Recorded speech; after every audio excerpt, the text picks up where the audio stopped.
فلا مضل له وما يضلل فلا هادي له واشهد ان لا اله الا الله وحده لا شريك له واشهد ان محمدا عبده ورسوله اما بعد فاعوذ بالله من الشيطان الرجيم بسم الله الرحمن الرحيم سيقول لك المخلفون من الاعراب شغلتنا اموالنا واهلنا فاستغفر لنا يقولون بألسنتهم ما ليس في قلوبهم قل فمن يملك لكم من الله شيئا إن أراد بكم ضرا أو أراد بكم نفعا بل كان الله بما تعملون خبيرا. دایات قبلی الله تبارک و تعالی بعد از یادآوری بیعت صحابه کرام با پیغمبر علیه الصلاة و السلام که یکی از مقام معظم یا ممتاز امی صحابه کرام الله یاد کرد که در حقیقت با دست الله تبارک و تعالی بالای دست از اینها است. مراد از این آیت متشابه است، یعنی امور رقم که لایق شان الله تبارک و تعالی است و بعض مفسرین مراد از این قدرت و نعمت گرفته، لیکن ضرور نیست، چرا که منظور در اینجا صفت الله تبارک و تعالی خو، لیکن تشبیه کرده نمیتونیم با مخلوق، بلکه امور رقم که لایق شان الله تبارک و تعالی است. یک تعداد از مردمایی که نعوذ بالله عقیده غلط داره و از آیات متشابهات همیشه پشت زیغ و کجروی میگردن، او را چی میکنه؟ تحریف میکنن. اینجا مراد گرفته که مراد از ید رسول ید الله به خاطری است که نعوذ بالله الله حلول کرده، یعنی پایین شده در وجود پیغمبر علیه الصلاة و السلام. از او خاطر تعبیر از ید پیغمبر به ید الله میکنه. دو مفسر بزرگ، یکی خطیب شربینی دیگه بقاعی رحمت الله علیهما، سری اینطور مردمان سخت رد کرده و همچنان خنده کرده و لعنت گفته که سری اینطور مردمان لعنت باشه که تحریف آیات قرآن میکنه. مردمای گمراه، گروه ها و طایفه های گمراه همیشه از او آیات هایی که یک نوع امو بدعت و گمراهیشان ثابت میشه، از امو خاطر فرقه های باطل از آیات متشابهات همیشه دستاندازی کرده، میخواه بدعت و امر غلط خود از آیات قرآن استدلال بکنه. یکی از جمله موضوعاتی که خیلی مهم است و اکثر مردمان در او گرفتار هستند مسئله حلول است. مسئله حلول این از زمان یهود به این طرف از نصارا شروع شده و امروز در بین مسلمان هم همینطور شی پخته داره. حلول ای را میگه که نعوذ بالله یک شی در شی دیگه طور منحل بسازی که وجود از او در او گم شوه، مثل که ما و شما بوره را منحل میسازیم در بین چای که اصل وجود بوره گم میشه و چای شیرین میشه. همینطور عقیده ها را این از زمان یهود و نصارا وجود داشته. نصارا هم عین نمی عقیده را داشتن که عیسی علیه السلام عین الله است. او را به خاطر ازی میگفتن وقتی آثار غریب و ناشنا را از دست عیسی علیه السلام دیدن که صادر میشه، مرده زنده شد و آدم کور بینا شد، میگفتن الله حلول کرده در وجود عیسی علیه السلام، نعوذ بالله. پس عیسی علیه السلام عین الله است. و این مفکوره کم کم بعد از پیدا شدن بعض فرقه ها در بین مسلمان ها کم کم سرایت کرد در بین مسلمان ها. علمای بزرگ در این خطا شده. ابن عربی که دو نفر است، یک نفرش بسیار آدم عالم برجسته است، متبع سنت رسول الله است، لیکن یکی ابن عربی است که او حلولی است. حلولی ایمانا که او قائل به است که در دنیا هیچ وجود غیر از الله وجود دیگه چیزی نیست. از همون خاطر میگفت که ما فی جبتی الا الله، در بین چپن من نیست غیر از الله تبارک و تعالی. و همین نظریه را یک تعداد مردم تا عالی را آبیاری کرده و ای را رونق میده و مردم برش معتقد است، در حالی که سری نظریه کتابای قوی نوشته شده و علمای بزرگ فتوای کفر از او را داده. اگرچه بر ما هیچ ضرور نیست که ما در مورد علمای پیشین بپیچیم، خب مردم بود، خراب مردم بود، هر چی کرده به مو نتایج اعمالشان رسیده، یعنی هر عملی که انجام داده. تنها منظور و اصل مقصد واضح کردن این نظریات است. اگر امروز هم کسی پیدا میشه همچو عقیده را داشته باشه با جز از فتوای کفر دیگر را نداره، حتما کافر است، چرا که الله تبارک و تعالی رب است دیگه، کل مخلوقات عالمین است. رب العالمین عالمین شده نمیتونه، مضاف و مضاف الیه یک چیز شدن نمیتونه. از همون خاطر اینجا رب العالمین الله تبارک و تعالی است که او مباین و جداست از مخلوق. مخلوق الله پیدا کرده حادث است، الله قدیم است. از او خاطر حلول یا متحد شدن یک جسم با جسم دیگه این عقیده کفری است. این عقیده است که از فلسفه یونان نقل شده و بعد از او در بین نصرانیت خب ریشه گرفته. پس از او یک تعداد مردمایی که معلومات کمتر از قرآن و حدیث داره، این مردم دی گرفتار شده که با تاسف امروز هم بعضی مردما ده همچو عقیده مبتلا است و این عقیده حلول میگه که در اینجا از اینی آیت هم دلیل میگیره، میگه ید الله فوق ایدیهم، ید الله تبارک و تعالی بالای دستای ازیاست دیگه.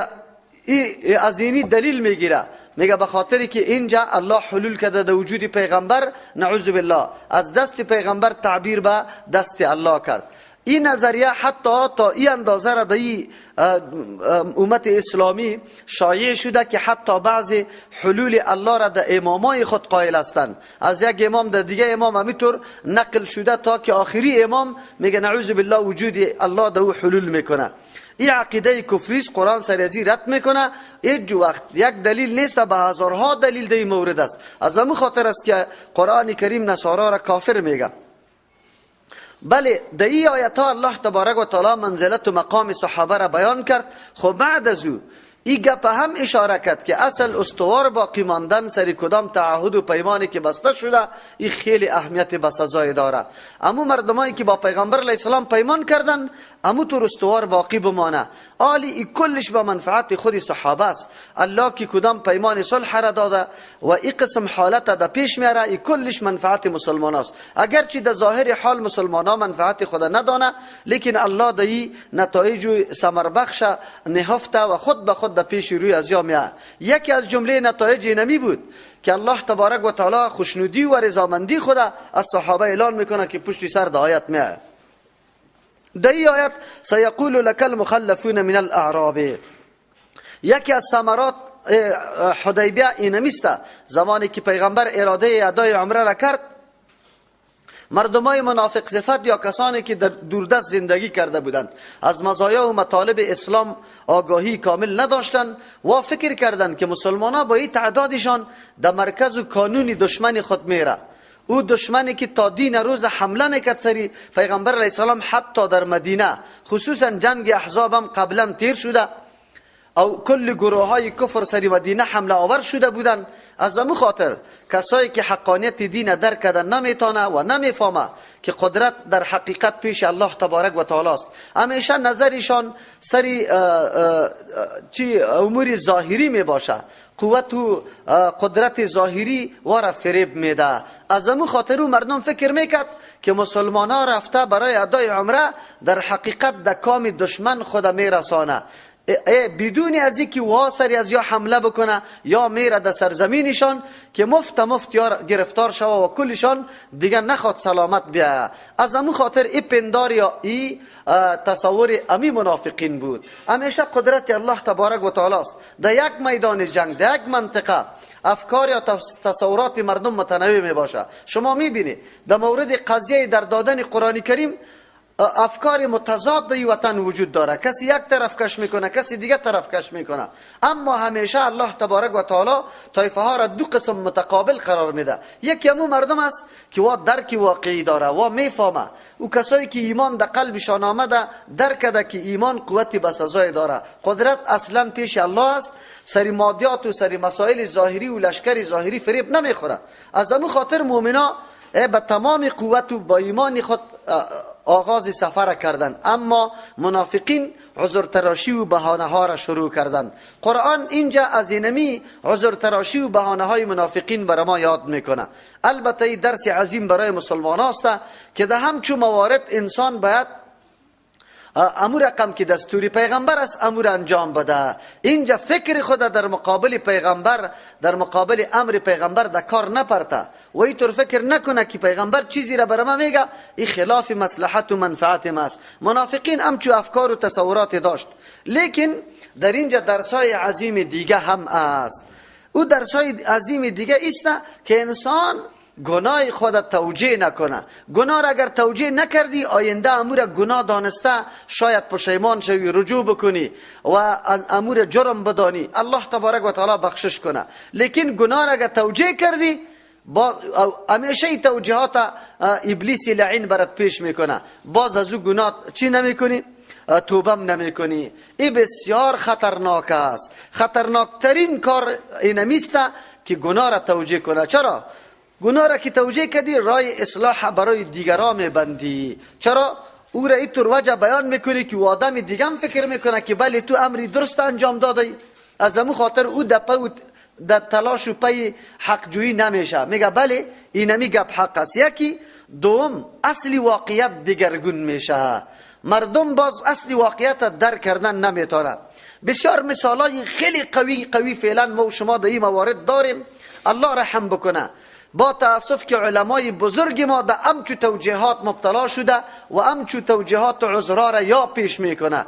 خب با تاسف که حقیقت دین یا دیگرگون کرده. آن چیزی که توحید است یا را نعوذ بالله دیگر رقم یا وانمود کرده به مردم که توحید به این سیستم نیست. سنت رسول الله را توجیه کردن. امروز تمام بدعت ها در مساجد انجام داده میشه، در عبادات انجام داده میشه، سند و دلیلی هم نداره، اما برای از او توجیه ذکر میکنه. از همون خاطر است که راه جنجالی را برای دعوتگران حق پیدا کرده همچو علما. شما خوب درک بکنید که اینجا قرآن از چی بحث میکنه و چی مطالبی را پیش میکنه. امروز در مساجد بعد از نماز به هیئت اجتماعی دعا میشه و به مردم امی گپا میزنه، توجیه میکنه که پیغمبر نکده خود دعا کاری خوب است ما میکنیم، پیغمبر ضرورت نداشت ما ضرورت داریم.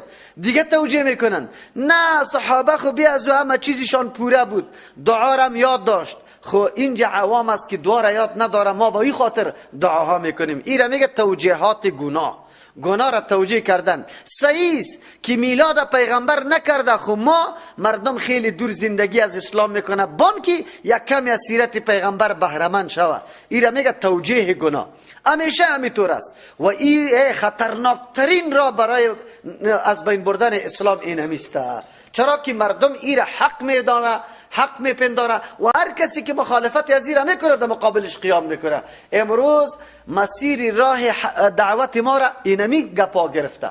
چرا علمای سابقی که برای خود توجیه کردن گناه های خود نگفتن لا اقل امی قدرم اعتراف کنه به مردم واضح بسازه که ای مردم اینی کاره که من میکنم یه بدعت است. خب من از ترس شما میکنم وگرنه حقیقت نداره. سبا روز اگر دعوتگر حق امی موضوع را بیان کنه، امو آدم عامی بالکل درک میکنه که بله امیر عالم دیگه هم برای ما گفته بود.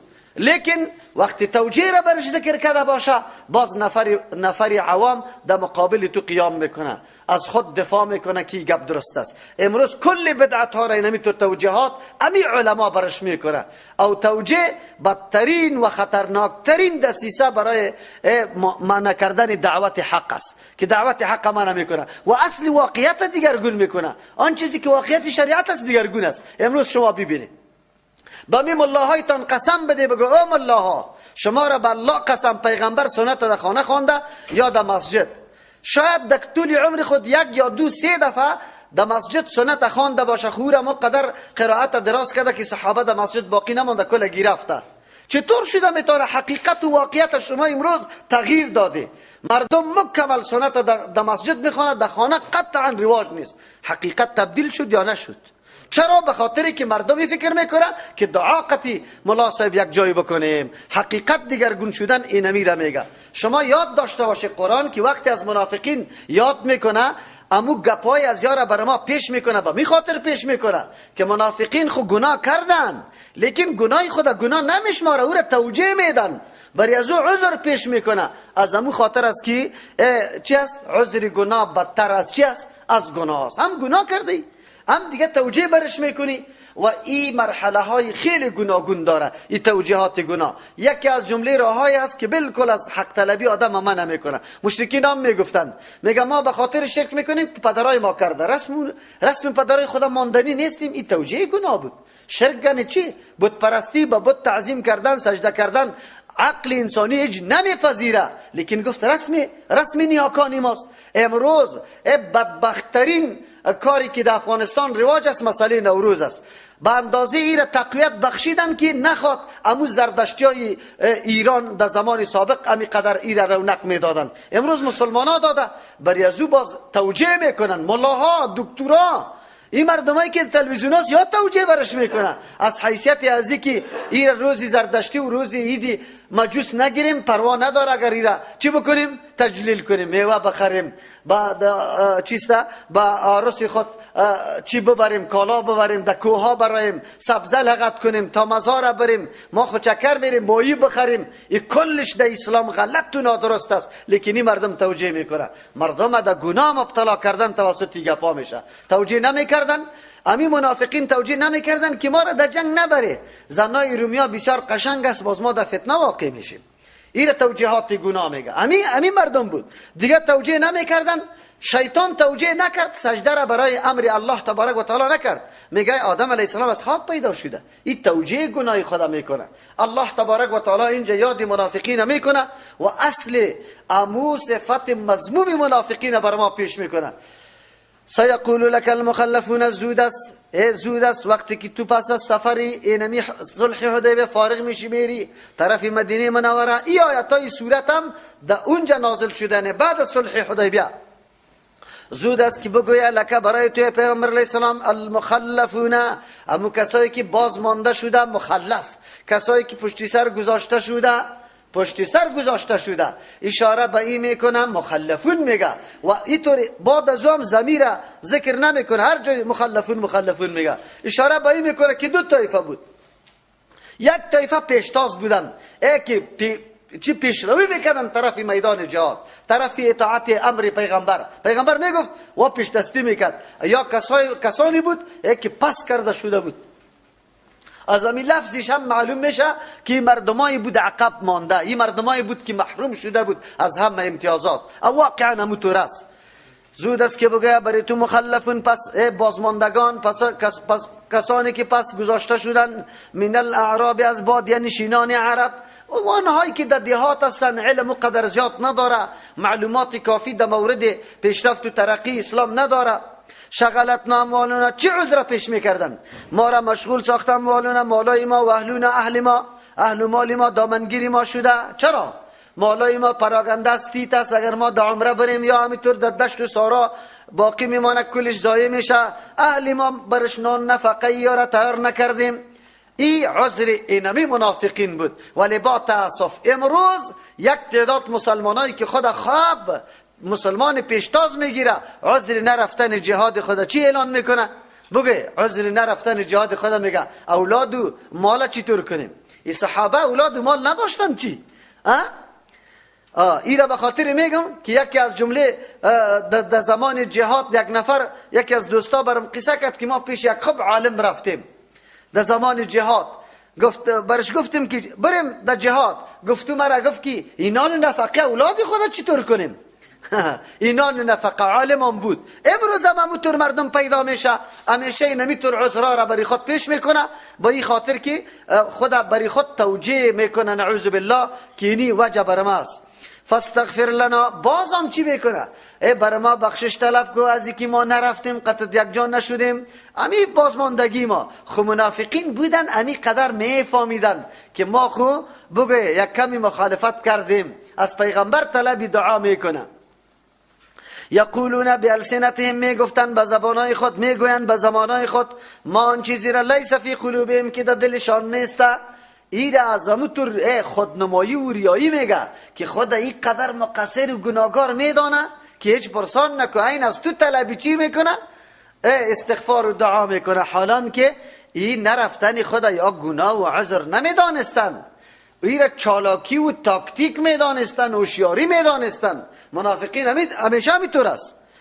قل بگوی پیغمبر علیه السلام، فمن یملک لکم من الله شیئا، کیست نه اختیار داشته باشه برایتان از جانب الله شیئا یک چیزی را، این اراده بکم، اگر اراده کنه الله بالای شما ضرر ضرر رساندن، او اراده بکم نفع، یا اراده کنه الله برای شما نفع را. بله اصلی گپ اینجاست، اصلی گپ اینجاست. شما عجیب گپ است، شما در مورد الله تبارک و تعالی علمتان پخته نشده، ایمانتان پخته نشده، در مورد مؤمنان شما معلومات کافی نداره که پشت سر بر ما میگه. گمانه غلط کرده رایسته. چرا؟ اگر الله بخواه تو را مصیبت برسانه در پالوی زنیت و در پالوی اولادیت، در خانگکیت، در مرکز امنت، الله برات مصیبت هم رسانده میتونه، تکلیف هم رسانده میتونه.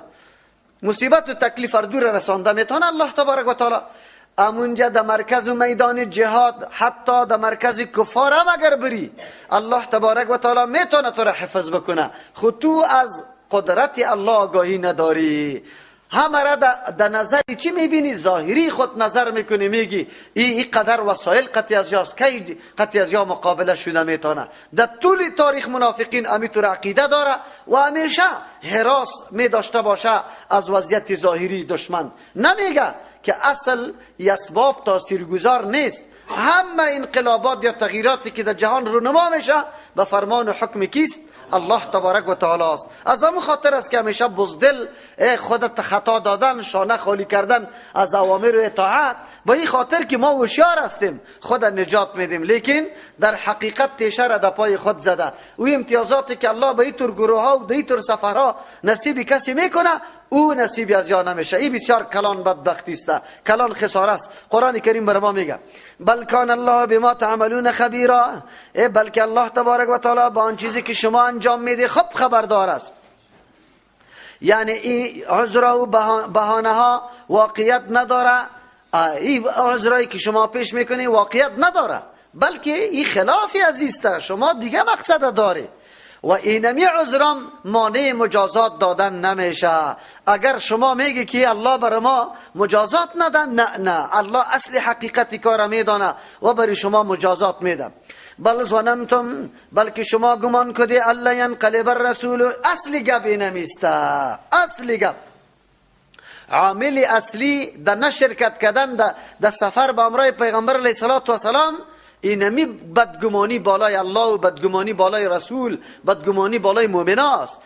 عذر مزر نیست که شما بیان میکنه، اصل عامل اینمی گپ است. او کدام است؟ که گمان، یعنی شما به فکر نادرست خود که اندیشه نداره، عقل سلیم نداره، سری الله تبارک و تعالی و پیغمبر و مؤمنا گمان غلط داره. یا خمی گفتن که عجیب، این مسلمان ها را بی اسلحه هم قطشان یک شمشیر که برای حفاظت سفر است، اون جمعه را در مرکز کفار.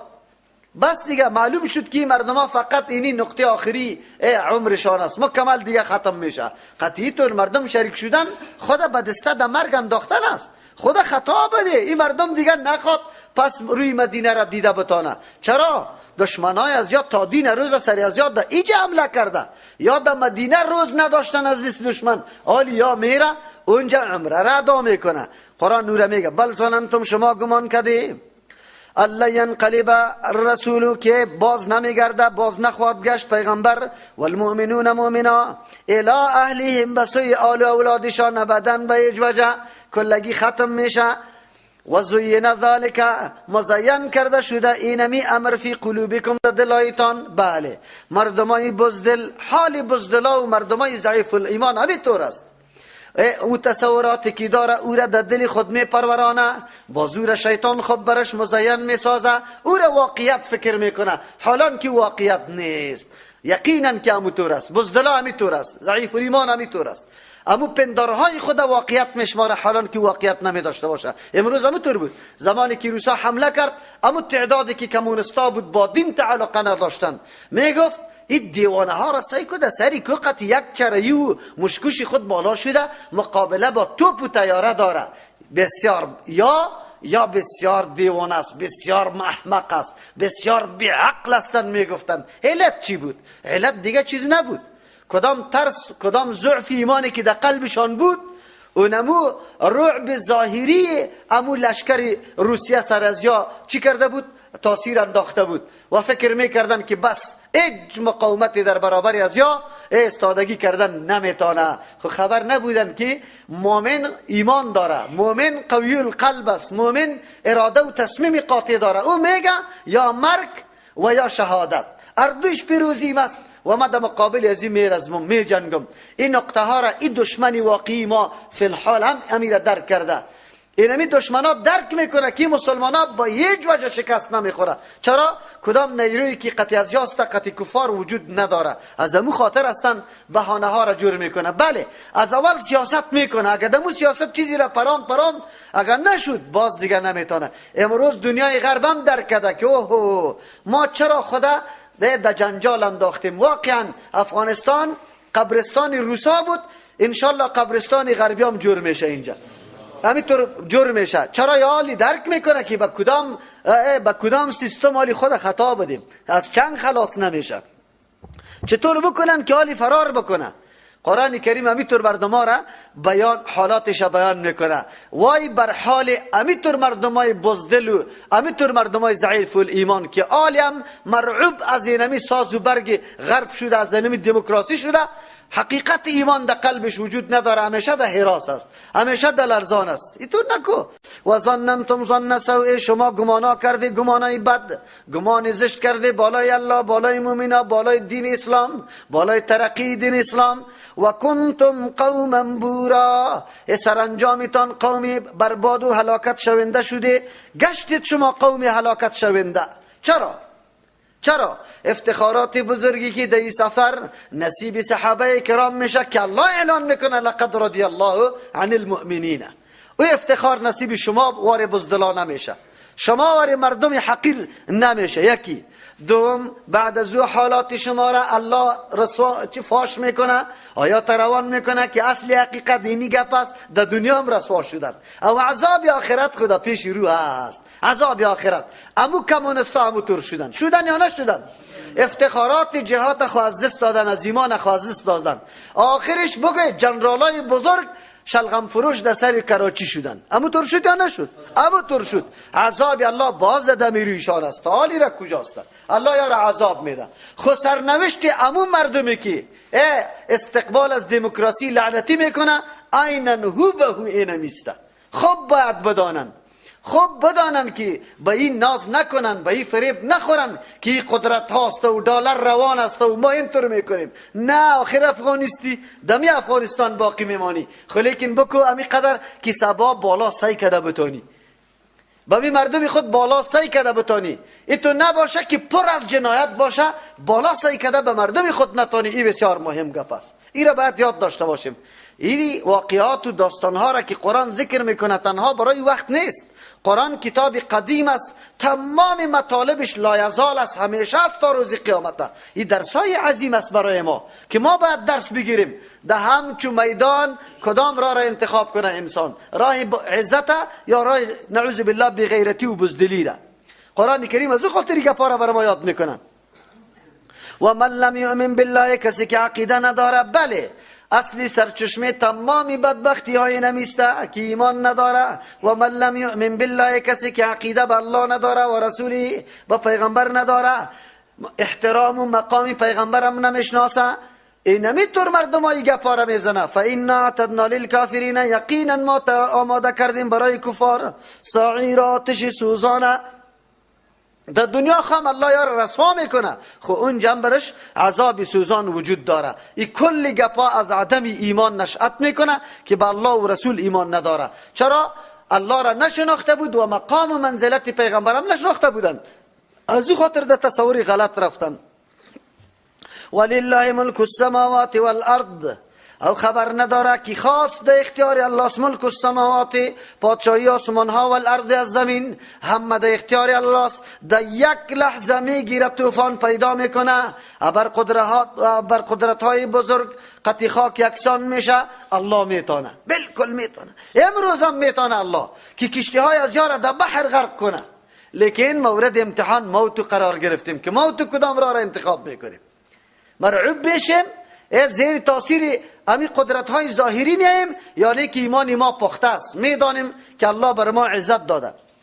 یغفر لمن یشاء و یعذب من یشاء. قرآن کریم اشاره میکنه این تهدیدات و این تخویفات برای از این است که انتقام الله بگیره، برای از این است که مردم یک کمی بترسن، مردم به هوش خود بیاید. از همون خاطر الله میگه دروازه توبه به همچون مردم ها باز است. قرآن که هر قدر بیانات میکنه به این خاطر میکنه که شما بیدار شوی و نشود این را باز داخل شوی. از همون خاطر اگر کسی خطا شده، اشتباه کرده، خصوصا اون مردمایی که اینی طور عملشان ناشی از نادانیشان باشه، ناآگاهیشان باشه و زودی که دور میخوره و حقانیت میپذیره، یکی خو از روی عناد مقابله کردن است. برای از اون مردم راه توبه از کجا باز باشه؟ خود نمیخواد که توبه کنه، وگرنه الله توبه را قبول میکنه. چقدر خوب امی قسم دشمنای زبونی اسلام الله باز میگه اگر از امی حالت خود باز بگرده و اسلام الله توبهش چی میکنه؟ قبول میکنه. از ما مسلمانان را قبول نمیکنه. بیایی که ما هم بگردیم از امو حالت خدا بکشیم، اختلافات یک طرف کنیم، قومگرایی را، تنظیمگرایی را، سمگرایی را کلش یک طرف بکنیم، به یک کتاب الله و رسول الله طرف حدیث رسول الله دور بخوریم که برای ما واقعیت معلوم شه، اتحاد پیدا کنیم. نه نیاز به نیروی ناتو داریم، نه غیر ناتو داریم، نداریم. وطن آرام از خودی ماست. قانون الله را در اینجا حاکم میکنیم کلگی برابر. قانون الله نه روی کسی را میبینه نه پشت کسی را، به انصاف فیصله میکنه، هیچ کدام گپی نیست. خب ما هستیم خود زمینه را مساعد میکنیم برای همه بدبختی ها. خب این مردمی طور فکر نکنه، یاد داشته باشه جنایاتی که در این وطن میشه عاملین اصلی قضیه ها کلش قطش دخیل است. الله قطش محاسبه میکنه. طور خود نمی باشه. این مردم امروز چطور زندگی ذلتبار پیش میبرن؟ چرا؟ کسایی که اینی طور نفاق و تفرقه را برپا میکنه، وطن نعوذ بالله در جنگ و جدل میکشانه، این مردم ها بالکل عاملین همی گپ هستند و به الله جواب میگن. یغفر لمن یشاء، بخشش میکنه الله برای کسی که بخواه. الله کسی را میخواه که او قابلیت شایستگی از قبول شدن توبه را داشته باشه. و او کسی است، او کدام کس است؟ او کسی است که نابت داره، از سرزوری کار نمیگیره، زد و نعوذ بالله تعصب او را وادار به دوامی امی اعمال ناشایسته نمیکنه، باز میگرده، پشیمان میشه. و یعذب من یشاء، علی عذاب میده کسی را که الله بخواه. امو کسی را الله میخواه که او از ضد کار میگیره. دلایل روشن و واضح برای حقانیت اسلام برش واضح است، لیکن بازم اسلام نمیره. و کان الله، هست الله تبارک و تعالی غفور، بسیار مهربان ذات که امرای همین قدر بدبختی هم الله توبه مردم قبول میکنه.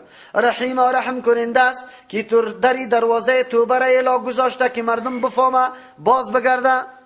سیقول المخلفون اذا انطلقتم، بله خب بشناسیشه فرق در بین مؤمن و منافقی نمیسته. مؤمن فقط هدفش رضای الله تبارک و تعالی است. اگر سختی سرش میاد، تکلیف مالش مصرف میشه، جان در خطر میفته، اولاد در بیروزگار میشه، کل گپاره صرف به خاطر رضای الله تبارک و تعالی در دست میگیره، مبارزه را ادامه میده. منافق فرصت طلب است و منافع هر جایی که لقمه چرب پیدا میکنه فقط امو طرف خدا میزنه، یا فقط در جستجوی لقمه چرب است. کدام؟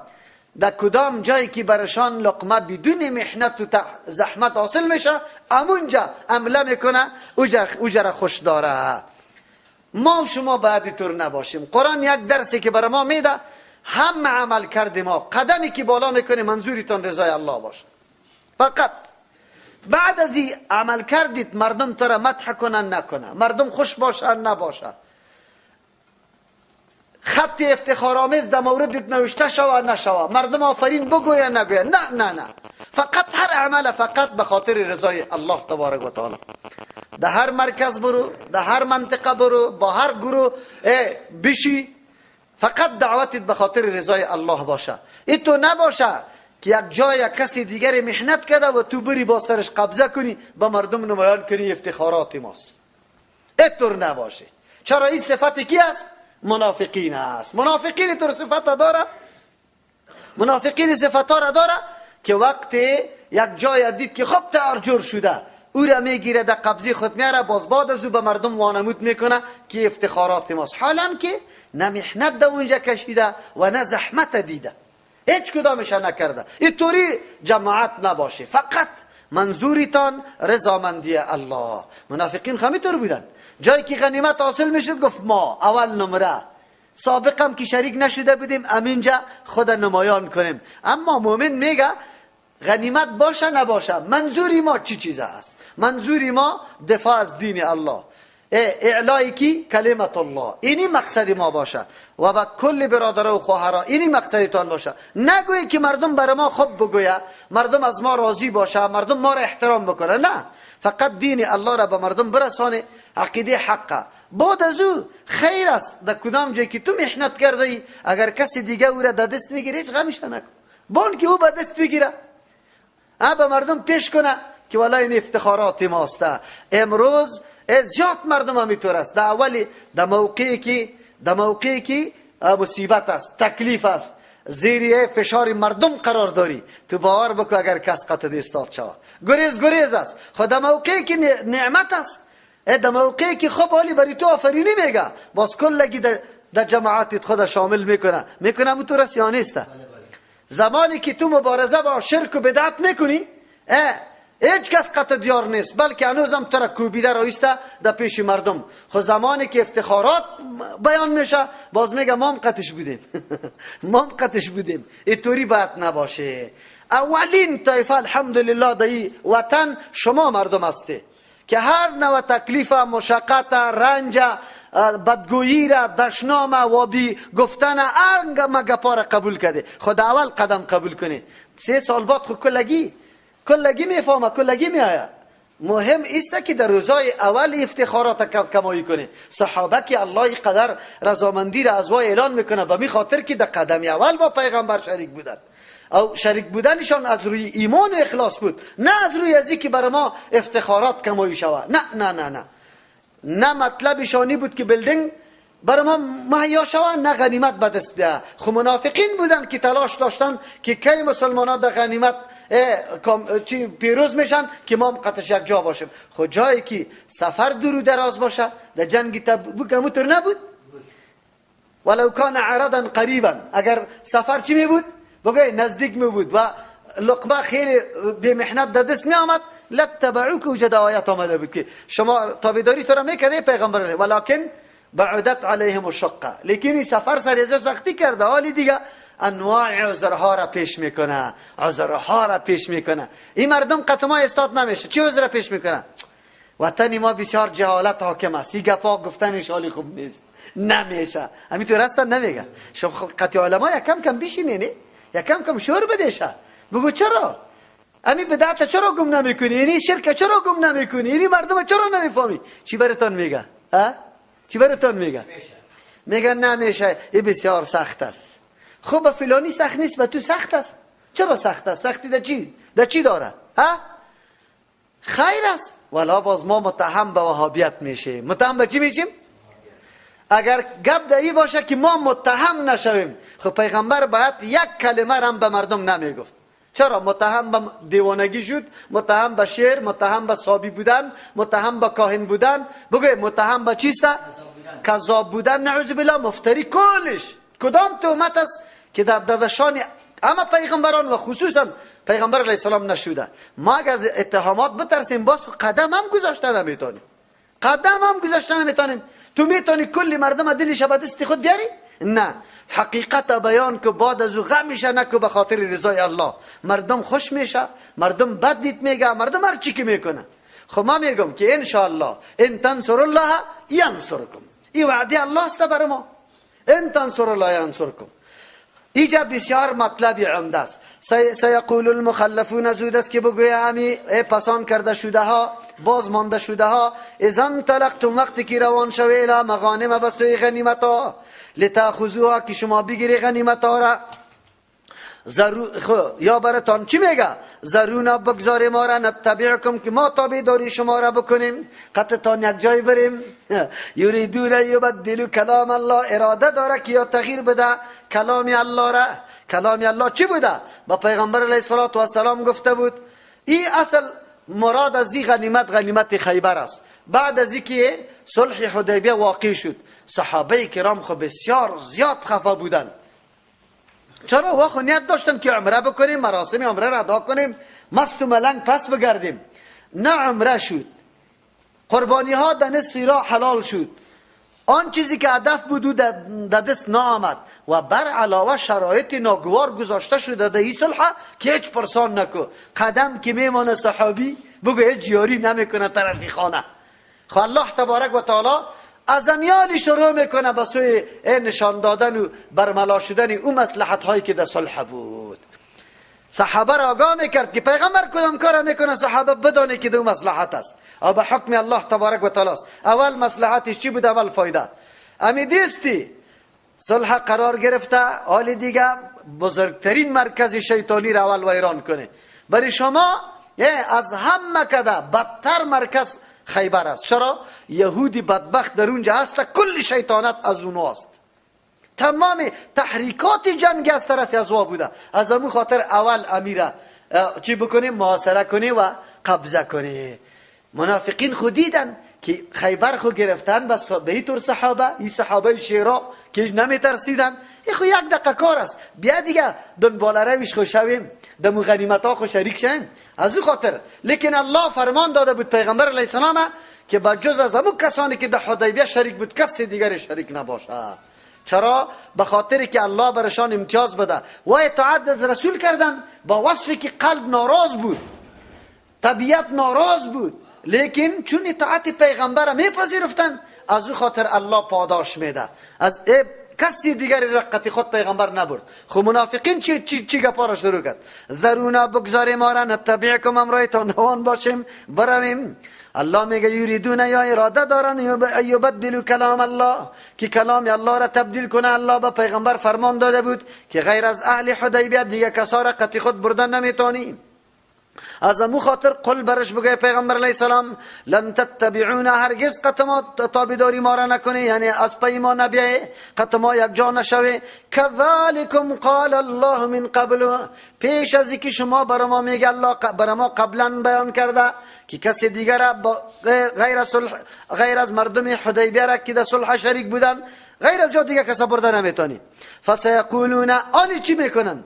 آلی دیگه میگه یا قطما حسد میکنم ما را نمیمانه کی کار بکنیم. آلی امروز هم موگه پاسته، این امروز هم عینه نموگه پاسته.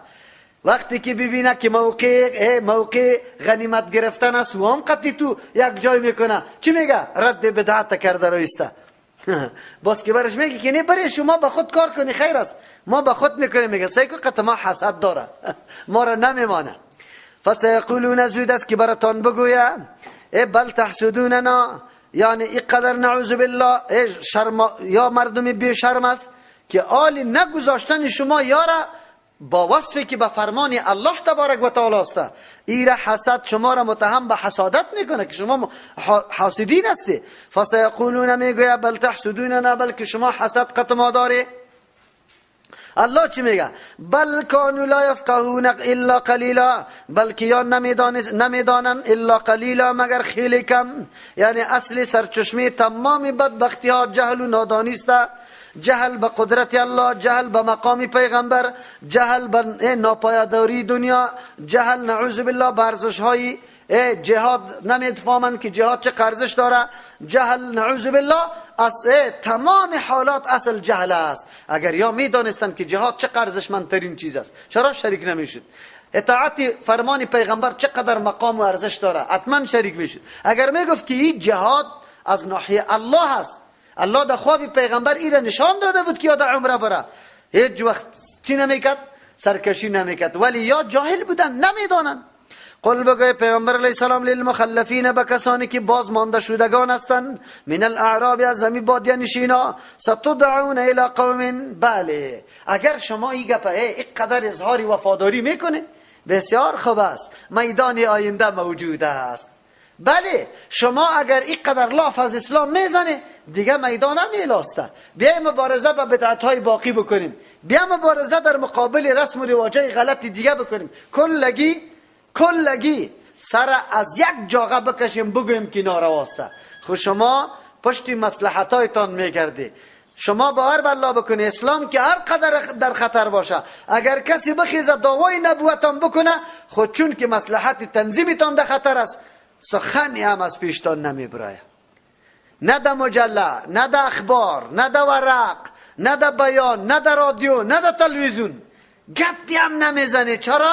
مصلحت تنظیم در خطر است. مصلحت تنظیم در خطر است. اگر واقعا دفاع از ارزش های دینی داریم، ما و شما مبارزه با شرک و بدعت داریم، میدان کلان است. بیایی که دیگه عالی مبارزه را شروع کنیم. معلوم شوه امروز هم همینطور به این گروه ها باید گفته شوه که بیای لاف نزنی که ما داد میزنه که ما حامین اسلام هستیم. همین قدر عمر مردم چرا در شرک مبتلا کردی؟ چرا از آگاهی از شرک برشان نمیده؟ همین قدر عمر مردم چرا از سنت رسول الله آگاه نمیکنه؟ مردم در بدعت مبتلا کردی. تو جناب عالم قسم برش بده 15 سال در مسجد شده تا حالی یک بدعت دعا را گم نکردی؟ ها؟ تو چطور خدا میگی که من دفاع از سنت رسول الله میکنم؟ کدام میدان باز آمیل است. آلی امو منافقین الله برشان میگه قل بگوی پیغمبر علیه السلام للمخلفین، به مردمایی که باز گذاشته شدگان است من الاعراب از بادیه نشینا، ستدعون زود است که شما دعوت داده شوی الی قوم بسوی جنگ یک قومی که اولی بأس که و صاحب توانمندی است، شدید یعنی صاحب درایت جنگی است، شدید سخت، مردمی که خب نیرومند و جنگ جسته در مقابل از شما دعوت داده میشه. تو قاتلونهم که شما قتل جنگ کده میره، او یسلمون حتی یسلمون، او به معنای حتی است تایی که و اسلام بپذیرن، تا که اسلام نپذیرفته جنگ دوام داره. فان تطیعوا اگر شما اطاعت کردید دمی طور مورد یؤتیکم الله مید الله برتان اجرا حسنا، اجر خیل شایسته، آن چیزی که مناسب است. و این تتولوا اگر سرپیچی کرده در این جنگ هم شریک نشده، کما تولیتم من قبل مثل که قبلا هم سرکشی کرده بوده، یعذبکم عذابا الیما، اینطور نباشه الله شما را عذاب میده عذابی دردناک. مراد از این جنگ کدام جنگ است؟ بعضی علما قائل به است که مراد از این جنگ فارس و روم است. اوی بعد از وفات پیغمبر علیه السلام در زمان ابوبکر و عمر و عثمان رضی الله عنهم، علی رضی الله عنه، در اون زمان این مردم دعوت داده میشه، اونجا باز معلوم میشه که شما شریک میشی یا نه. لیکن قرائن دلیل به است که این جنگ نیست. چرا اینجا قرآن میگه یسلمون؟ اهل کتاب دیگه مردم اگر دعوت میدی و مجبور نمیشه به اسلام آوردن، اگر جزیه را قبول بکنه زیر قانون عامه اسلام داخل شوه، دیگه هیچ امر سرش دیگه چی نمیتونی که واره بکشی. این جمرات مشرکین مکه است. مشرکین مکه فقط یا جنگ است، اسلام قبول کردن، یا کشتن است، جنگ است. از او خاطر این جمرات چیست؟ جنگ با حوازن است. حوازن و بنو ثقیف که برش میگه که به نام جنگ حنین و اوطاس مشهور شده. از همون خاطر بعضی میگه جنگای ارتداد در زمان ابوبکر رضی الله عنه است، لیکن نه، قرینه است که مراد اینمی مردم است و این چیست؟ این جنگا بعد از اینمی واقع شده، همین مردم دعوت داده شده که بیای عالی شما خلاف میزدید در میدان جنگ، در جایی که غنیمت بود خود پیش میکردی، عالی بیای که چطور است مقابله میکنیم یا نمیکنیم. لیس علی الاعمى حرج، وقتی که آیات آمد مردمای معذور بسیار ناامید بودند. الله اکبر. مخلفون هر کسی که باز دارند گذاشته شده از شرکت با پیغمبر علیه السلام، ما خواهم از اون جمله هستیم، باز ما خود در بدر میشیم، خود یک تیکه تهدید است. از او خاطر آمدن پیش پیغمبر علیه السلام گفتن ما در کدام سرنوشت قرار گرفتیم؟ الله آیت روان کرد لیس علی الاعمى حرج، نیست بالای کور حرج تکلیف یا گناه، ولا علی الاعرج نیست بالای لنگ حرج تکلیف و گناه، ولا علی المرید حرج، نه بالای کسی که واقعا مریض بود حرج گناه و تکلیف. سر از وای گناه و تکلیف نیست. چرا؟ و بنا به عذر واقعی باقی ماندن. و من یطع الله و رسوله، خب بله امی مردمایی که باقی مانده ولو که زورشان نمیرسه که در سنگر و میدان بره، لیکن بازم خیرخواهی اسلام داشته باشه، آرام ننشینه. اسلام مسلمان میگه هر قدر که وسو توانی تست تو باید اقدام بکنی، به اندازه وسو توان از اقدام باز نمانی. یک نفر زورش در سنگر میرسه، در سنگر رفته. یک نفر زورش در اسلحه خریدن داره، اسلحه میخره. یک نفر زورش دیگه نمیشه، کالا برای مجاهدین میگیره. یک آدم دیگه دمی خانه است، هیچ که زورش نمیرسه، نماز که میخواند تلاوت میکنه، دست بالا کنه اللهم انصر المجاهدین فی کل مکان، همین دعا خو میکنه الله کل مجاهدا را در هر سرزمین کامیاب و پیروز بگردان. همین قدر خوب بکن. اگر همین قدر نداشتی باز تو در جمله امو خائنین شمار میشی. قرآن مسلمان بی وظیفه نمیگذاره، این را یاد داشته باشه که او توان نداری، توان خدایی. از امو خاطر الله میگه و من یطع الله و رسوله، کسی که اطاعت الله و رسول الله را میکنه، ام در سنگر، ام در میدان جهاد، ام در خانه، ام در جای، فقط مطابق دستورات الله و به نقشه پیغمبر عمل کرده رایست، یدخله جنات، الله داخل میکنه ایره در باغات تجری که روان میباشه، من تحتها الانهار، در زیرش جویا. و من یتولا، کسی که سر پیچی میکنه از اطاعت الله و از اطاعت رسول، یعذبه عذابا الیما، عذاب میده برش الله عذاب دردناک، سخت نقطه است، سخت نقطه. از همون خاطر است هر کس مکلف به اندازه توان است. تو چی توان داری؟ مبارزه با کفر میکنی. دو قسم مبارزه داریم، یکی مبارزه نظامی می باشه، یکی مبارزه فرهنگی می باشه. مبارزه نظامی موقتی است، گاهی هست گاهی نیست، گاهی پیدا میشه گاهی گم میشه. اما مبارزه فرهنگی بالکل دائمی است، یک لحظه هم خطا نیست. این مبارزه بسیار مهم مبارزه است، بسیار مهم مبارزه است، خصوصا در عصر فعلی ما. چرا؟ به خاطر که وسایل تبلیغات، وسایل نشر اشاعات، وسایل اعلام و اخبار مکمل در دسترس کافر قرار داره، در زیر کنترل از واسطه که تبلیغات کرده رایسته. مجله را میبینی، تلویزیون را میبینی، رادیو را میبینی، اخبار را میبینی، کلش. بلکه بر علاوه گماشتگاه دیگه داره، در هر جای تبلیغات در مورد نیرو و قدرت دشمن کرده رایسته. چقدر گپا بود در زمانی که نو حمله میشد، امی غربی حمله میکرد در افغانستان، چی افواهاتی بود، یکی شب اینطور میکنه که روز اینطور میکنه، اینی گپا بود. این کلش توسط منافقین و مردمای چیسته بیدین امی تبلیغات میشد. امروز هم همون تبلیغات است، همون تبلیغات است. خو لیکن تر الله میگه که مسلمان در هر سرنوشتی که قرار داری به اندازه توانت مکلف هستی که مبارزه بکنی. ولو آخری نکته مبارزه گفتم که شل شوت مریض هستی، مریض دعایش خوب قبول میشه، دعا برش بکو برای مجاهدین مسلمان. اگر یکی دیگه توان داشتی خوب بعد او توان حتما ده خرج بده. امروز چرا؟ من دیروزام گفتم که این مردمای ما که قدرت دارن، مال دارن، توان دارن، هنوزم آرام نشسته هستند یا پیش الله تبارک و تعالی رفته نیست. الله سوال میکنه چه مبارزه ای را انجام دادی؟ تو همین خدمت کردی که به مردم تلویزیون جور کو، فیلمای این دوا و نصارا را ایجا برای مردم پخش کو، همین مسلمانیت بود. تو اینی کار کردی. بعد دیگه کس بگوید که خود دیگه حضورت نمیرسید که اسلام تخریب کنی. یک مرکزی تعلیمی جور کردی که الا کرسی فلان و مکتب فلان، دختر و بچه را یک جای دست چوکی نشاندی. همین قدر شما یاد داشته باشی این صحنه صحنه امتحان الله است. در این صحنه امتحان الله اینطور مردم تباه و برباد شوه که هیچ پرسان نکن. گپ یادی نیست.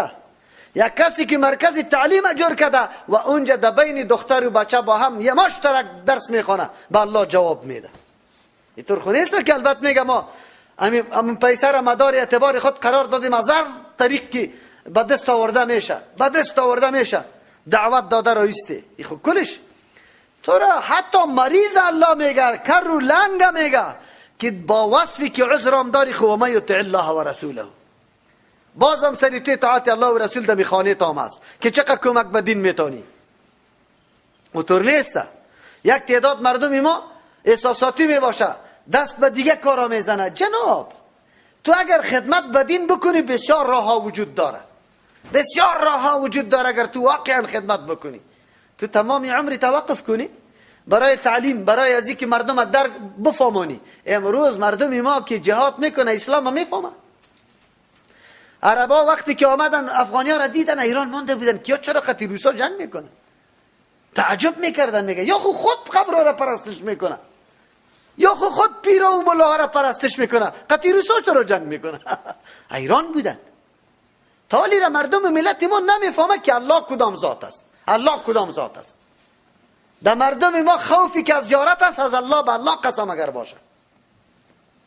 در اکثریت مردم این نمیتونه گپ است. اینقدر از زیارت میترسه، در ایوان ما نمیترسه، کلپ پیتلفی تر گم میکنه، گل میکنه در پالوی زیارت. در دیگه جای چالان است. از الله میترسن؟ نمیترسن. امروز از رئیس دفتری قدر ترس است کمی یک دروسا تسایی میکنه، تکسی را در جای 100 روپا 200 روپا میده، میگه مرا در وقت برسان. خو نمازی صبح زمین تو آدم سوال که بگو نمازی صبح تا خوندی؟ ترس از الله نداره. امروز اینطور است. اول تو مردم بفهمون که الله کدام ذات است، اسلام چی را میگه. خب امروز اینی گپ است. بیا دیگه چرا عمل نمیکنی؟ خب میبینی خودی از یا مولا صاحب ما را میگه مولوی صاحب شما بسیار گپا را پیدا کردی، تفریقه را پیدا کردی، اوجا یهود و نصارا است.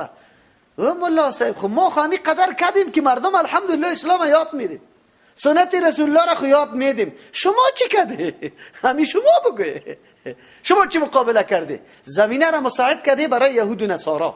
مردم در مزخرفات و شرکات مبتلا کردی؟ کدام روز حق دین بیان کردی؟ او مولا صاحب درس قرآن داری؟ درس حدیث داری؟ تو را بر الله قسم بگو تیر از درس قرآن و حدیثیت امی اطفالی که صبح برات میاد تو را بر الله قسم از صدق دل برش درس میگی؟ از صدق دل درس هم نمیگی؟ سر من انتقاد میکنی که علی یهود و نصارا. تو چی برنامه داری؟ تو چی برنامه داری؟ بیا دیگه خالی مقایسه کنیم. اگر تو واقعا پشت همین نقطه میگردی بیا که مقایسه کنیم که مقابله یهود و نصارا رو تو میکنی یا ما میکنیم؟ کی میکنه؟ عجیب دیسته چقدر مردم گول میزنه. سعی کنی اینی توجیه گناست، اینی توجیه گناست. خودشان عمل نمیکنه، حق نمیگه، بری خود توجیه میکنه. این چیز تفرقه پیدا میشه. سنت بیان کو تفرقه پیدا میشه، توحید واضح کو تفرقه پیدا میشه، شرک رد کو تفرقه پیدا میشه. این کارا رو نکو، بگذار. اینی را میگه توجیه و عذری. اونمو عذرای اونمو مردم واره. حکمت تلقی کرده رایستن که حکمت، ما از حکمت کار میگیریم. حکمت 1 ساعت جنازه معطل میباشه این اسقاط میشه. عجیب گپ است. 1 ساعت مردم در یخ در گرمی اینی تو چیستا پایک میزنه حالا اسقاط نشده. عجیب است. شما ببینید یک دفعه حقیقت خواب آشنا شوه که دین چی را میگه و مردم چی میکنه و مردم چی طور گل میزنه. سعی کو گل زدنی مردم. حالی راستی تو را که بگه که فلانی پیدا شده تفرقه مندازه، ما را مردمی تفرقه آمیز معرفی کنه. اول تو میکشی مرا که راست میگه. چرا تفرقه وحدت از بین میبری؟ خبر نداره که تفرقه را تو جور کردی. ما پشت راه الله و رسول میگیرم، تو رای یک عالمه از دو دفاع میکنی. عجیب نیست دیگه؟ اگر تو از دو دفاع نکنی کلگی یکی است، در یک راه روان است. جنات تجری من تحتها الانهار و من یتولا، کسی که سرپیچی میکنه یعذبه عذاب میده او را عذابا الیما، عذاب دردناک. ولو که در خانه تامستی که مخالفتی دستورات الله و رسوله بکنی، عذرام داری، الله برات عذاب میده. لقد رضی الله عن المؤمنین. 4 پاداش یا 4 امتیاز الله برای مؤمنا بیان میکنه در اینجا. مهمترین از این پاداش ها و از این امتیازات اولیش است. لقد رضی الله، یقینا اعلان رضامندی کرده الله تبارک و تعالی، راضی شده خوشنود شده الله عن المؤمنین، از مؤمنا، از یبایعونک، در آن وقتی که بیعت میکردن امرای تو، تعهد کردن، تحت الشجره، در زیر درخت. فعلم، دانسته بود الله تبارک و تعالی ما آن چیزی را و اخلاص، صداقت، وفاداری، آمادگی جهاد، خلوص ایمان مکمل فی قلوبهم، که در دلهای مؤمنا بود. او چیزا را الله دانسته بود. بسبب از او فانزل السکینه علیهم، روان کرد الله آرامش و اطمینان بالایشان، با وصف که حالات خیلی ناگوار بود. حالات خیلی ناگوار بود. چطور آرامش بود؟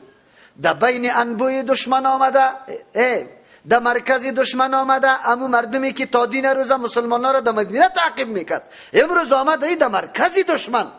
مردم که میگه در بین وری زنبور آمده، وری زنبور.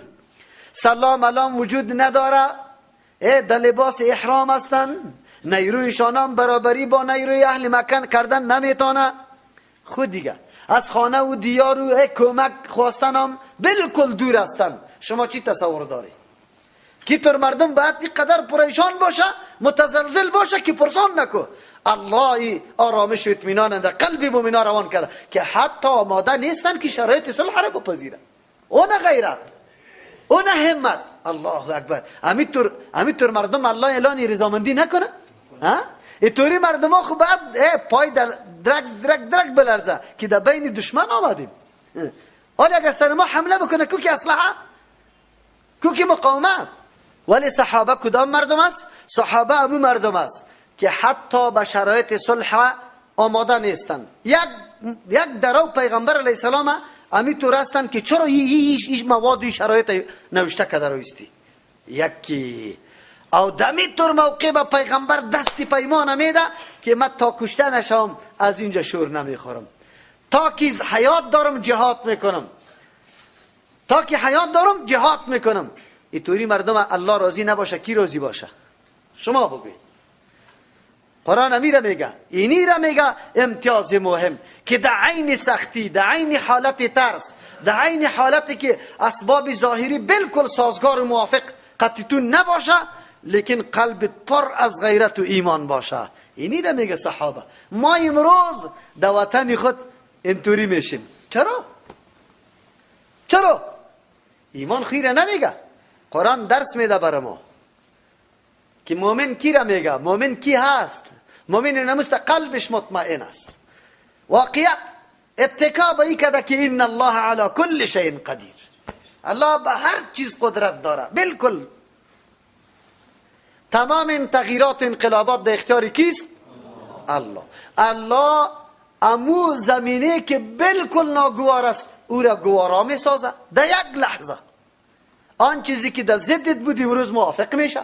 آن چیزی که تو فکر میکردی شکست میخورم او را به کامیابی تبدیل میکنه. صلح حدیبیه را همینطور کرد الله. خو از برکت اطاعت رسول، از برکت اطاعت رسول صلح حدیبیه را در کدام سرحد رسانده. قرآن برای ما میگه فانزل السکینه علیهم، روان کرد آرامش اطمینان الله بالایشان، و اثابهم پاداش داد فتحا قریبا، فتح خیلی نزدیکه. بعد از صلح حدیبیه 20 روز یا یک ماه تیر نشده بود. در سال 7 هجری، این سال 6 هجری بود، و در سال 7 هجری چی شد؟ تقریبا 20 روز یا چقدر روز تیر نشده بود که فتح خیبر شد. الله عوض داد به خاطر اینمی مسئله فتح خیبر. این را میگه آلی قدم به قدم برکات و ثمرات صلح حدیبیه هویدا شده رایسته، آشکارا شده رایسته. از او خاطر الله میگه و مغانم کثیرتا، غنیمتای خیلی زیاد، یاخذونها که میگیرش صحابه کرام. خیبر بزرگترین مرکز یهود بود و آنقدر مردم مالدار و متمول داشت که پرسان نکن. از او خاطر فتح از او گرفتار کردن یک مرکز اقتصادی جهان بود در او زمان، در او منطقه.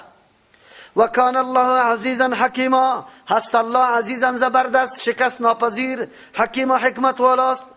یعنی به خاطر اطمینان خاطر صحابه کرام الله میگه که الله عزیز است. شما فکر نکنید که در این قدر ناتوانی ما چطور بتانیم کامیاب شویم، بریم او جره فتح بکنیم. الله عزیز است. الله که اراده یک چیز بکنه باز قطعا شکست نمیاده دمی توش. حکیم و حکمت والاست. شما را در حدیبیه به خاطر در صلح آماده کرد که در اینجا حکمت های خیلی پشت سر وجود داشت. ثمراتی ازی بعد ازی براتون واضح میشه. الله هر کار به حکمت میکنه. چرا؟ صلح حدیبیه یک عالم خوبی ها را به مسلمان ها آورده.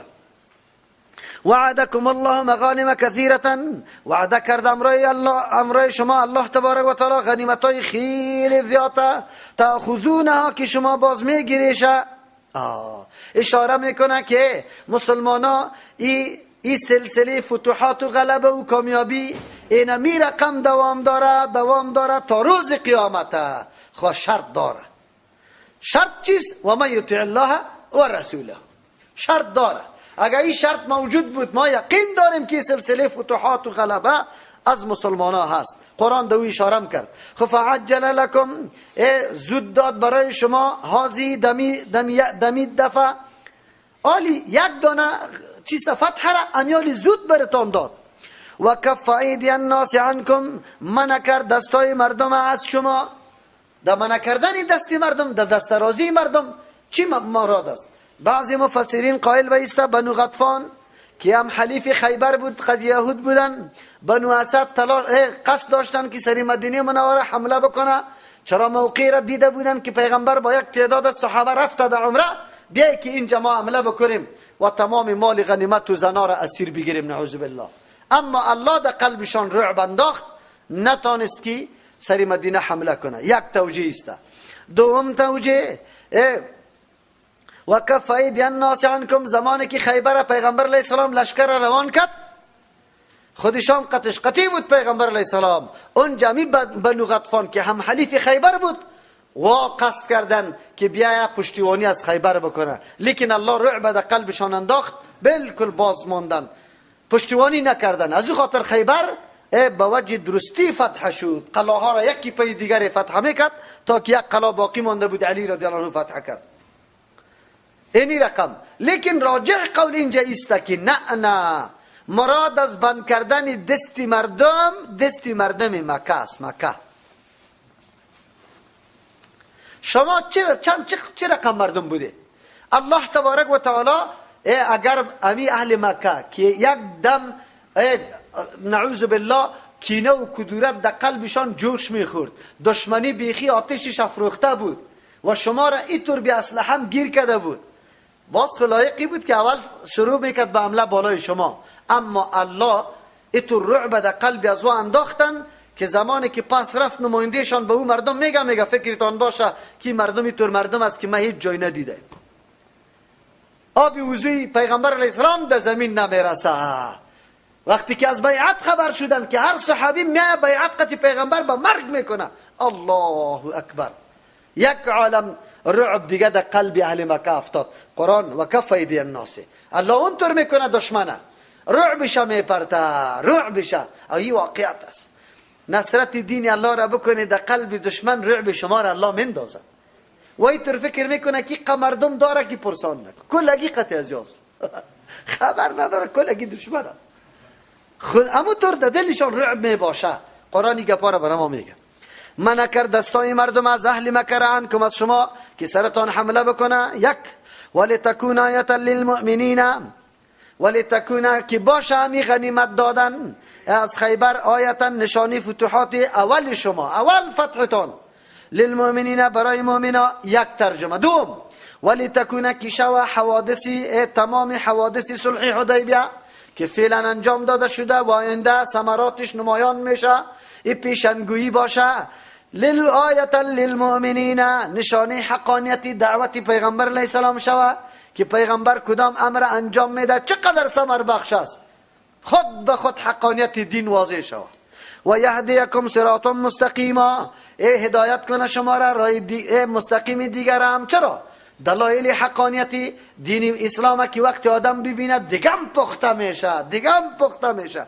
چرا این حالات خودید مسلمان ها به بی سر و سامانی با این قدر چیزی کم چیستا کافر است پیشش میترسه و آخر خیبر هم دست از یام افته. و اخرى لم تقدروا علیها، بزودی خواهد داده الله تبارک و تعالی دیگه لم تقدروا، دیگه غنیمت ها هم لم تقدروا که تا هنوز شما قدرت نداره علیها بالای از وا. اینجام بعضی مفسرین قائل بیسته که مراد فتح مکه است، یعنی همین فتح مکه را که شما تالی را قدرت نداشتی الله در آینده براتان میده که 2 سال بعد مکه همینطور فتح شد یکی. لیکن در این مورد قرینه هم وجود نیست، مراد فتوحات عام اسلام است. و اخرى لم تقدروا علیها، دیگه فتوحات لم تقدروا علیها که شما توانایی قدرت ازیرت تعالی را نداشتی، آلی پیدا کرده به قوت ایمان، به برکت ایمانی قوت پیدا کرده. قد احاط الله بها، که الله احاطه کرده بها بینمی چیسته اخرى، غنیمت های دیگه یا فتوحات دیگه که الله احاطه کرده به قدرت خود، ایرم در دست شما میده. امو طور است اسلام الله تبارک و تعالی امی رقم گسترش داد. و کان الله علی کل شیء قدیر، در ظاهر سعی نکنه که این مسلمانای بی سر و پا چطور بتانه قصر کسرا را، قصرهای رومیا را، یمن چهار اطراف زیر تسلط خود بیاره و را فتح بکنه. بله الله سری هر چیز قدرت داره. ولو قاتلكم الذين كفروا، اگر جنگ میکردم رای شما کسانی که کافر بودن، لولوا الادبار، خامخا پشتای خود دور میداد طرف شما، رای فرار اختیار میکرد. ثم لا یجدون ولیا، باز نمیافتن برای خود کسی دوسته، ولا نصیرا، نه کسی امداد کننده را که پشتیبانیشان بکنه. منظور چیسته؟ زمانی که صلح صورت گرفت یک تعداد کسا در مکه پیدا شدن، گفت وای وای وای وای وای چی غنیمت. الله چرا اینطور احمق شدیم؟ میگه نعوذ بالله تیار در چنگی ما نبود، هنوز هم اینطور مواد صلح را قطعش کردیم. و برادر پدرای ما را کشته بود، ما را در بدر کرده بود، آلی ما یار همونطور سالم رها کردیم. الله میگه این افسوس ها به درد نمیخوره. اگر دم و وقتم شما جنگ میکرده، الله یار غالبه میداد مسلمان را، شما رای فرار اختیار میکرده، باز دیگه پایتان در یک جا هم قرار نمی گرفت. شما همون مردم هستی. یکی. دوم هشدار برای منافقین میگه، منافقین میگه که کاش که ما هم قطعی پیغمبر می بودیم. الله میگه شما نه، قطعی شما نیروی مجاهدین قوت پیدا نمیکنه. چرا؟ مردم بزدل است فرار میکنه، سنگر اعلام میکنه، بلکه سبب شکست دیگران شاید شوه. قرآن بر ما میگه نفر کم باشه خو متعهد و بگوی با همت باشه، جماعت زیاد نباشه که متزلزل باشه، 10 نفرش خوب و 5 نفرش بگوی فراری. چرا؟ 5 نفر میگیره مورال دیگرم چی میسازه؟ ضعیف. از امو خاطر اصلاح الرعیت من کثرت الجنود. ما خوش به این نیستیم که مسجد ما پر باشه این تا سرک مردم باشه. ما خوش به ایستیم که 10 نفری متعهد پیدا شود که واقعا عمر خدا وقفی امی دعوت میکنه و هر نوع مشکلات دیرا متحمل میشه. فقط و این حرکتش هم خالص به خاطر کی باشه؟ رضای الله. البته در راه مبارزه خود خواب گام محتاطانه میگذاره. اونمو فرامینه، امو دستورات، امو آدابی که در مبارزه اسلامی در قرآن بر ما بیان شده امو را عملی میکنه.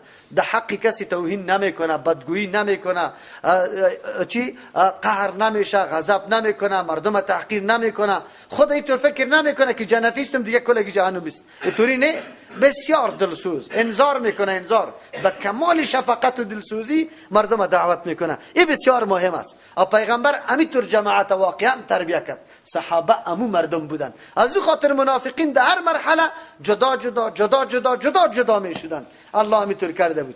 الله علی بیان میکنه سنت الله التي یعنی یک قانونی همیشگی الله تبارک و تعالی است که الله مسلمانان بالای کفار و کامیاب میسازه. یعنی ولو که دشمنا خیلی زیاد سفارایی هم بکنه، این قانون الله است که مسلمانان را در آخر غلبه و فتح نصیب میکنه. چرا؟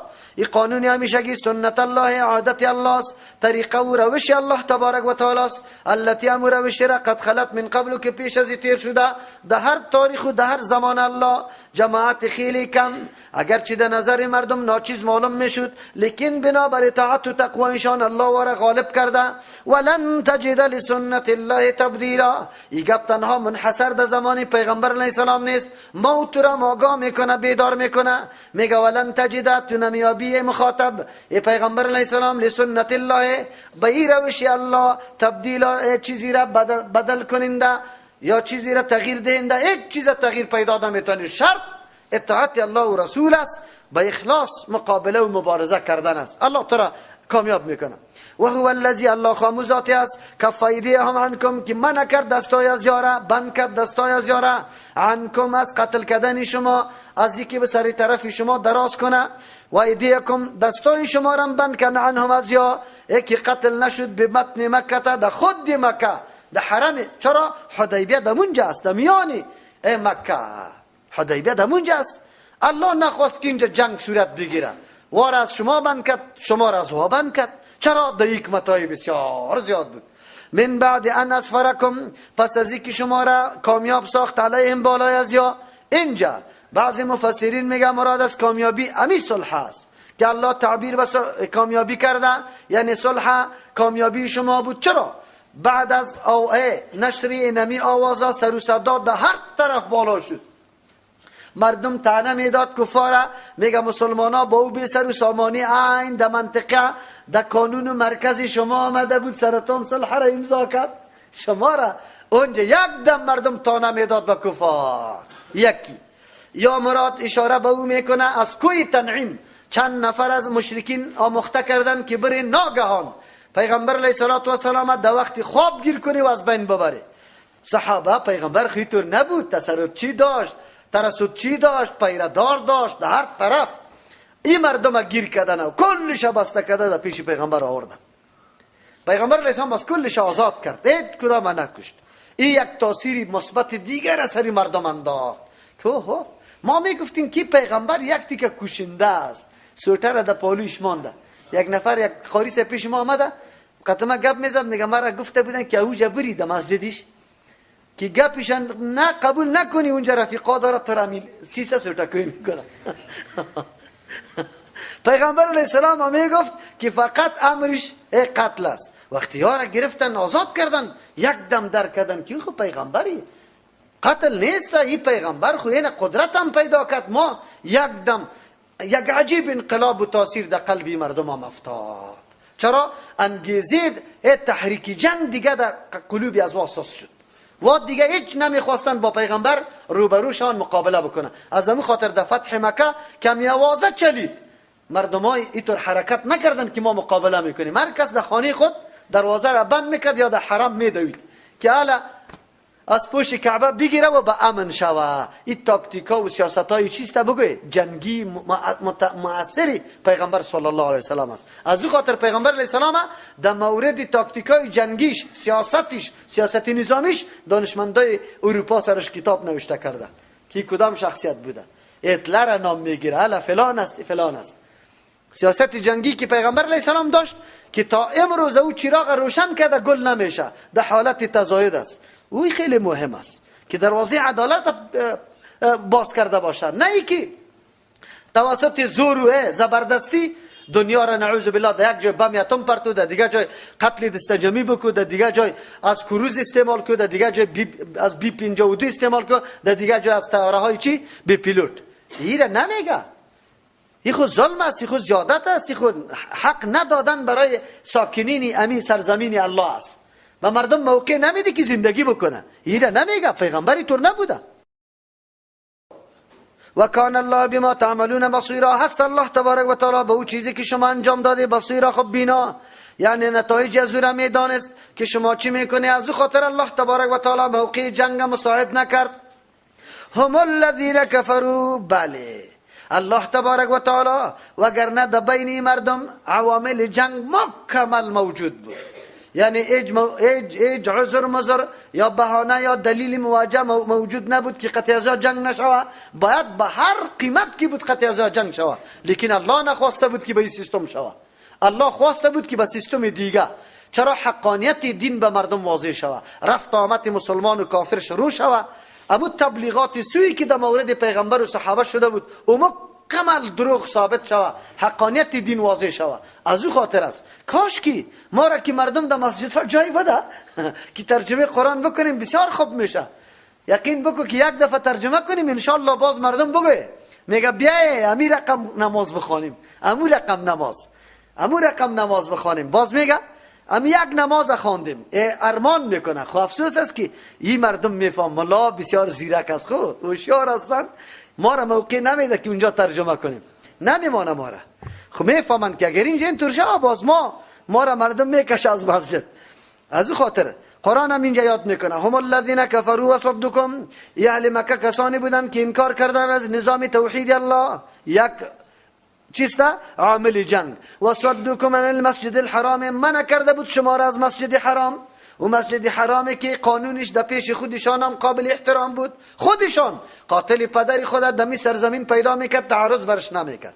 هر کسی قصد حرم کرده بود، مقصد که نشانه حرم آمدن میداشت، مانع نمیشد. از همون خاطر حیوانات بگوی یک نشانه را در گردنش منداختن که طرف حرم روان است. حیوان کسی بگوی تعرض نمیکرد، هیچ رایش نمیگرفت. خو این مردم حتی به انجام مراسم عمره و اوتر مردم ها را نمانده که از همی سرزمین بودن.